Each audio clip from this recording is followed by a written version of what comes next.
हाय everyone, नमस्ते and welcome to pure science. ये जो प्रॉपर क्वेश्चन पेपर है यह है सी टेट 2021। ठीक है, सी टेट 2021 जनवरी में जो हुआ था, है ना। सी टेट का क्वेश्चन पेपर है।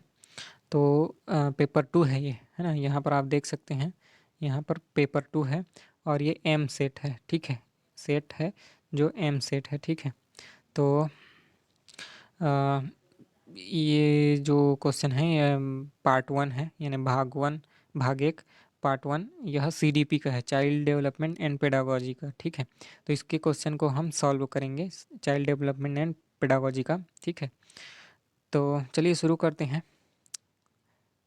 मैं केवल हिंदी में ही बोलूँगा और उसके क्वेश्चन को पढ़ूंगा। ठीक है, इंग्लिश में यहाँ पर लिखा हुआ है, लेकिन हम हिंदी में ही सॉल्व करेंगे। ठीक है, तो चलिए स्टार्ट करते हैं। बाल्यावस्था की अवधि में विकास जो है, बाल्यावस्था की अवधि में, है ना, विकास धीमी गति से होता है एवं उसे मापा नहीं जा सकता। यह बहुस्तरीय और मिश्रित होता है, या केवल परिमाणात्मक परिवर्तन होते हैं, या अनियमित और असंबद्ध होता है। ठीक है, तो बाल्यावस्था की जो अवधि होती है ना, उसमें विकास जो है बहुस्तरीय और मिश्रित होता है। Option two is the correct answer, है ना। बाल्यावस्था की अवधि में विकास बहुस्तरीय और मिश्रित होता है। अगला क्वेश्चन है, निकटस्थ विकास का क्षेत्र क्या है। निकटस्थ विकास का क्षेत्र क्या है। बच्चों के वर्तमान स्तर पर स्वतंत्र प्रदर्शन और वयस्क व अधिक कौशल वाले समकक्षियों की सहायता से बच्चे द्वारा उपार्जित किए जाने वाले प्रदर्शन के मध्य का क्षेत्र है। यह विभिन्न प्रकार के कार्य जो कि अपनी आयु के अनुसार बच्चे को करने चाहिए परंतु वह नहीं कर सकती है। वह प्रक्रिया जिसमें शुरू में विभिन्न समझ वाले दो व्यक्ति समान समझ पर पहुंचते हैं, या वह प्रक्रिया जिसमें बच्चे समाज के वयस्क सदस्यों द्वारा निर्धारित विधि से कार्य करते हैं। तो इसका सही उत्तर है ऑप्शन वन, है ना। बच्चों के वर्तमान स्तर पर स्वतंत्र प्रदर्शन और वयस्क व अधिक कौशल वाले समकक्षियों की सहायता से बच्चों द्वारा उपार्जित किए जाने वाले प्रदर्शन के मध्य का क्षेत्र है ना। इसको बोला जाता है निकटस्थ विकास का क्षेत्र। अगला क्वेश्चन है, नेक्स्ट क्वेश्चन, जीन पियाजे के अनुसार बच्चे अमूर्त संक्रियात्मक अवस्था में क्या करते हैं। ठीक है, इनमें से क्या चीज करते हैं अमूर्त संक्रियात्मक अवस्था में, है ना, फॉर्मल ऑपरेशनल स्टेज में, है ना, क्या करते हैं। ठीक है, तो पहला है परिकल्पित निगमनात्मक तर्क और प्रतिज्ञप्ति चिंतन में समर्थ होते हैं। सही उत्तर है यही, है ना। परिकल्पित निगमनात्मक तर्क और प्रतिज्ञप्ति चिंतन करने में समर्थ होते हैं, ये सब नहीं होता। ठीक है, तो option one is the correct answer, है ना, ये है सही।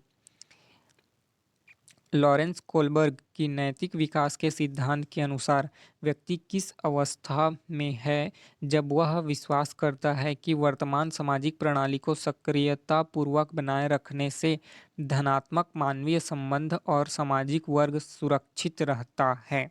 ठीक है, जब बच्चा यह विश्वास करता है कि वर्तमान जो सामाजिक प्रणाली चलती आ रही है, इसको जैसा चल रहा है वैसा ही चलने दिया जाए, यानी कि ऐसा ही चलते रहने में ही समाज जो जो है सुरक्षित रहता है, तो ऐसा विश्वास करने लगता है। तो कौन से कंडीशन में है ना, किस अवस्था में है। दंड और आज्ञा पालन की, या सामाजिक क्रम व्यवस्था अभिविन्यास की, या यंत्रीय उद्देश्य अभिविन्यास, या सार्वभौमिक नैतिक सिद्धांत अभिविन्यास। स्पष्ट है, देखकर ही पता चल जा रहा है सामाजिक क्रम व्यवस्था अभिविन्यास के कंडीशन में है, वो इस अवस्था में है। तभी ना वो चाहता है कि सामाजिक वर्ग सुरक्षित तभी रहेगा जब जैसा चल रहा है वैसा चलने दिया जाए सामाजिक प्रणाली को, है ना।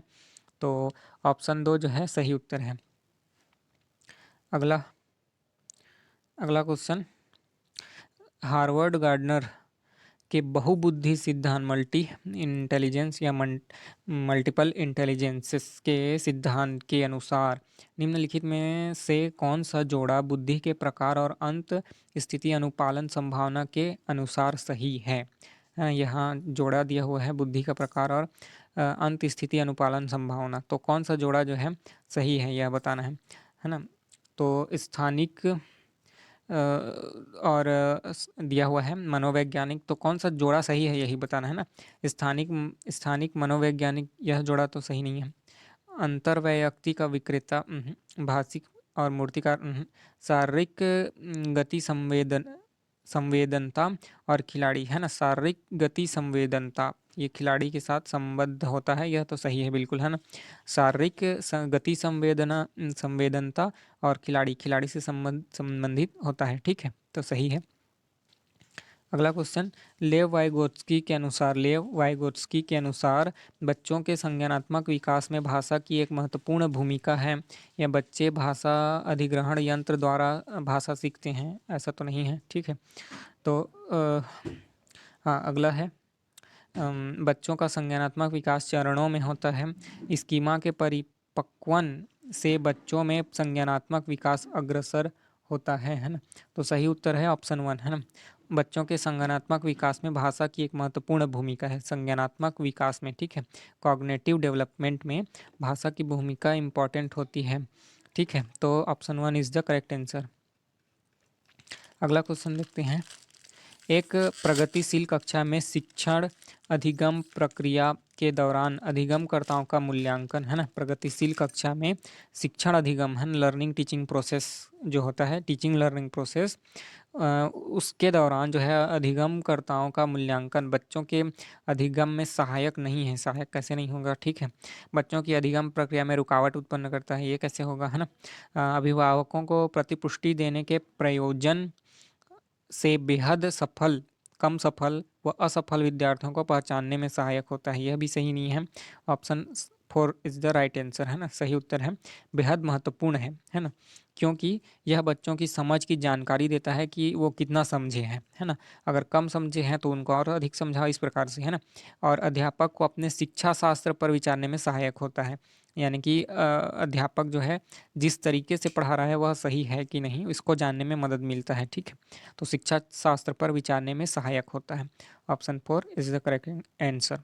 अगला क्वेश्चन, कक्षा में सभी लिंगों में जेंडर रूढ़िवादिता, है ना, सभी लिंगों में जेंडर रूढ़िवादिता कम करने और विकास के विस्तार की संभावनाओं को बढ़ाने के लिए प्रभावशाली पद्धति कौन सा है। देखिए, जेंडर रूढ़िवादिता, है ना, उसको कम करना है, ठीक है। जेंडर स्टीरियोटाइप को कम करना है, रूढ़िवादिता को कम करने के लिए, है ना, और विकास के लिए, विकास के विस्तार की संभावना को बढ़ाने के लिए, है ना, कौन सा प्रभावशाली है। लिंगों के जैविक अंतरों की उपेक्षा करना और उन्हें स्वीकार करना नहीं, है ना। कि लड़की है तो ऐसा करेगी, लड़का है तो ऐसा करेगा, इसको स्वीकार करना, ये गलत बात है ना। समाज में चित्रित लिंग भूमिकाओं को प्रबल करना, है ना, लिंग भूमिकाओं को प्रबल करना, ये भी गलत है। एक ही लिंग के योग्य समूह बनाना, जैसे लड़कों का अलग और लड़कियों का अलग, ऐसे समूह बना देना, गलत है।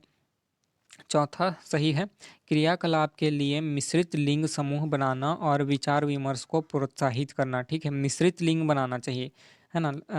4 लड़कियों 4 लड़कों या 3 लड़के 2 लड़कियां, इस प्रकार से, है ना, मिक्स, कुछ भी, है ना, किसी भी तरीके से हो, लेकिन मिक्स होना चाहिए, लड़कों लड़कियों दोनों को मिक्स करके, है ना। और विचार विमर्श करने के लिए प्रोत्साहित करना चाहिए, एक दूसरे से विचार विमर्श करें वे, इसको प्रोत्साहित करना चाहिए, ठीक है। तो सही उत्तर है ऑप्शन 4। अगला क्वेश्चन, अध्यापकों को कक्षा में बहुभाषीयता को समझना चाहिए, है ना। अध्यापकों को कक्षा में बहुभाषीयता को खाली स्थान समझना चाहिए। क्या समझना चाहिए, बहुभाषी क्लास है या उसमें बहुत सारे बच्चे पढ़ते हैं, तो अध्यापकों को इसको किस तरीके से लेना चाहिए, है ना। एक गुण और साधन के रूप में, या एक रुकावट या समस्या समझना चाहिए, या व्यवस्थागत मुद्दा समझना चाहिए। तो ये तीनों ही सही नहीं है, आप पढ़ के ही जान सकते हैं। रुकावट नहीं समझना चाहिए, बहुभाषीय बच्चे हैं, कई भाषा के बोलने वाले बच्चे हैं, उनको एक ही भाषा में समझ नहीं आता, तो इसको एक गुण समझना चाहिए। और साधन, खुद को भी सीखने का मदद मिलेगा, है ना।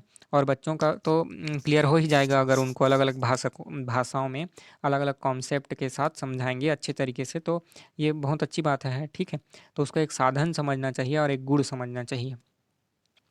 अगला क्वेश्चन, बाल केंद्रित कक्षा वह है, बाल केंद्रित कक्षा किसको बोलेंगे, है ना, उसका डेफिनेशन देना है। तो बाल केंद्रित कक्षा वह है जिसमें अध्यापक केवल पुस्तक के ज्ञान के स्रोत के लिए उपयोग करता है, पुस्तक को ज्ञान के स्रोत के लिए उपयोग करता है ना।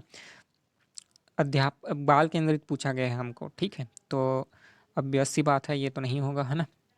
अगला क्वेश्चन देखते हैं, अध्यापक बच्चों को उनकी क्षमता के आधार पर वर्गीकृत कर देता है। बच्चों के व्यवहार को निर्देशित करने के लिए अध्यापक पुरस्कार और दंड का प्रयोग करता है। तो बाल केंद्रित कक्षा तो नहीं हो गया। अध्यापक लचीला है और प्रत्येक बच्चे की व्यक्तिगत आवश्यकताओं को पूरा करता है। ठीक है, तो यह बाल केंद्रित कक्षा होगा। बाल केंद्रित मतलब बच्चों को मुख्य केंद्र में रखा जाना चाहिए। बच्चों को क्या पसंद आ रहा है क्या नहीं, और वो कैसे सीख रहे हैं सभी बच्चे ना, प्रत्येक इसको ध्यान में रखकर बाल केंद्रित, है ना, बालकों को या बच्चों को ध्यान में रखकर पाठ्यक्रम बनाना चाहिए और कक्षा बनाना चाहिए। यानी अध्यापक को लचीला होना पड़ेगा और प्रत्येक बच्चे की व्यक्तिगत जो जो भी आवश्यकता है सबको पूरा करना पड़ेगा। ठीक है, तो सीधी सी बात है, जो चौथा ऑप्शन है वह सही है। Option 4 is the correct. Next question, किस मनोवैज्ञानिक के अनुसार बच्चों के संज्ञानात्मक विकास में सांस्कृतिक उपकरण एक महत्वपूर्ण भूमिका निभाते हैं? सांस्कृतिक उपकरण ना, त्योहार या और भी मतलब तीज त्योहार जो भी होता है, मेले पर्व, ये सब महत्वपूर्ण भूमिका निभाते हैं। किस वैज्ञानिक के अनुसार, है ना, मनोवैज्ञानिक के अनुसार? लेव वाइगोट्स्की, जीन पियाजे, अल्बर्ट बंडूरा या बी.एफ. स्किनर, है ना? तो सही उत्तर है इसका लेव वाइगोट्स्की। वाइगोट्स्की के अनुसार जो सामाजिक सांस्कृतिक उपकरण हैं वो बहुत महत्वपूर्ण भूमिका निभाते हैं, है ना, बच्चों के संज्ञानात्मक विकास में, कॉग्निटिव, है ना, डेवलपमेंट में। नेक्स्ट क्वेश्चन इज, आंशिक दृष्टि वाले विद्यार्थियों के लिए निम्नलिखित में से कौन सी अधिगम सामग्री उपयुक्त नहीं है? आंशिक दृष्टि वाले, है ना, जिनको कम दिखाई देता है थोड़ा, है ना, आंशिक दृष्टि वाले बच्चों के लिए निम्नलिखित में से कौन सी अधिगम सामग्री उपयुक्त नहीं है? ये यहाँ अधिगम सामग्रियों का नाम दिया गया है, कौन सा उपयुक्त नहीं है। बड़े आकार में मुद्रित पुस्तकें उपयुक्त हैं, त्रिविमीय नक्शे और चार्ट उपयुक्त हैं, बोलती पुस्तकें और स्पर्शीय सूचना पट सही है, उपयुक्त हैं, छोटी मुद्रा वाली कार्यशीट यह तो गलत है ना, स्मॉल प्रिंटिंग हो मतलब छोटे छोटे आकार में लिखी हुई हो ऐसा प्रिंट वाला जो कार्यशीट होगा, वर्कशीट, वो तो गलत है ना बच्चों के लिए। उन जिनको कम दिखाई देता है उनको ऐसे देंगे तो कहाँ बनेगा, है ना। तो option 4 is the correct answer. अगला क्वेश्चन, समावेशी शिक्षा के पीछे अंतर्निहित विचार है। समावेशी शिक्षा ना मतलब इंक्लूसिव एजुकेशन, सबको मिक्सअप करके समावेशी, है ना, सबको साथ लेकर के, है ना, चलना चाहिए। तो इस प्रकार की शिक्षा के लिए कौन सा जो है उपयुक्त है? बच्चों को उनकी योग्यता के आधार पर पृथक करना मतलब तो समावेशी हो ही नहीं सकता, है ना।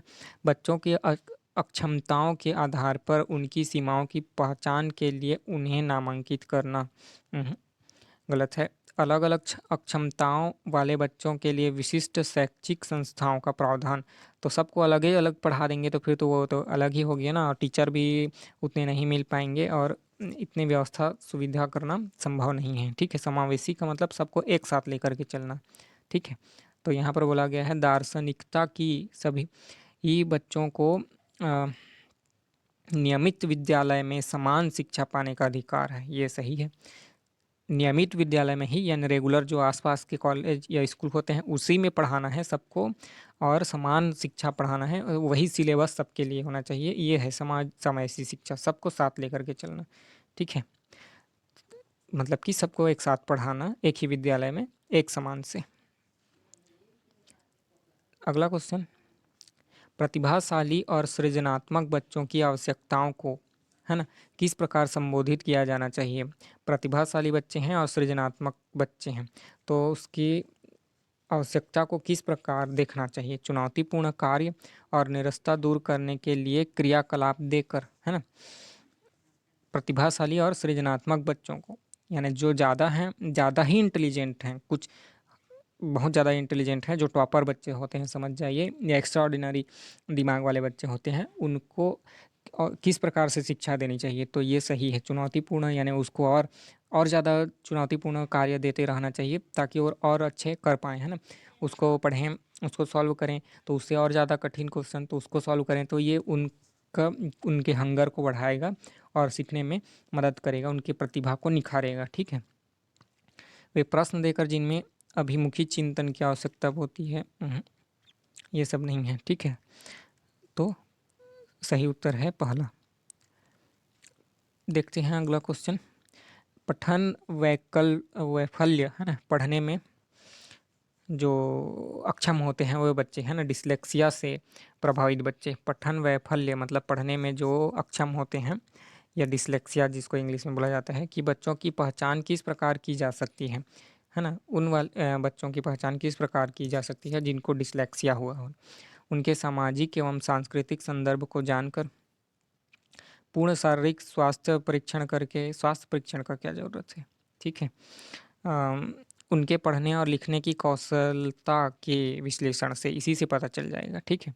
जटिल व उच्च समस्याओं को हल करने की क्षमता का आकलन करके, इसकी भी ज़रूरत नहीं है, इसकी भी ज़रूरत नहीं है। उनको पढ़ने और लिखने की कुशलता से ही पता चल जाता है कि उनको डिसलेक्सिया है या नहीं, है ना। किस प्रकार पढ़ते लिखते हैं हैंड राइटिंग। तो देखिए, अधिकतर बच्चे कैसे लिखते हैं, बी को ऐसा लिखते हैं जिनको डिसलेक्सिया हो, तो उल्टा उल्टा, है ना। GOT, गोट है ना, गोट लिखना है वो अगर उनको, तो TOG लिखेंगे, उल्टा, उल्टे तरफ से, ठीक है। और पढ़ने में भी अक्षम होते हैं, पढ़ नहीं पाते हैं ना, शब्दों को, वो शब्द उनको उड़ते हुए नज़र आते हैं। इस प्रकार से आपने तारे ज़मीं पर देखा होगा, उसको डिसलेक्सिया हुआ होता है, ठीक है। तो ये है, ठीक है, option 3 is the correct answer.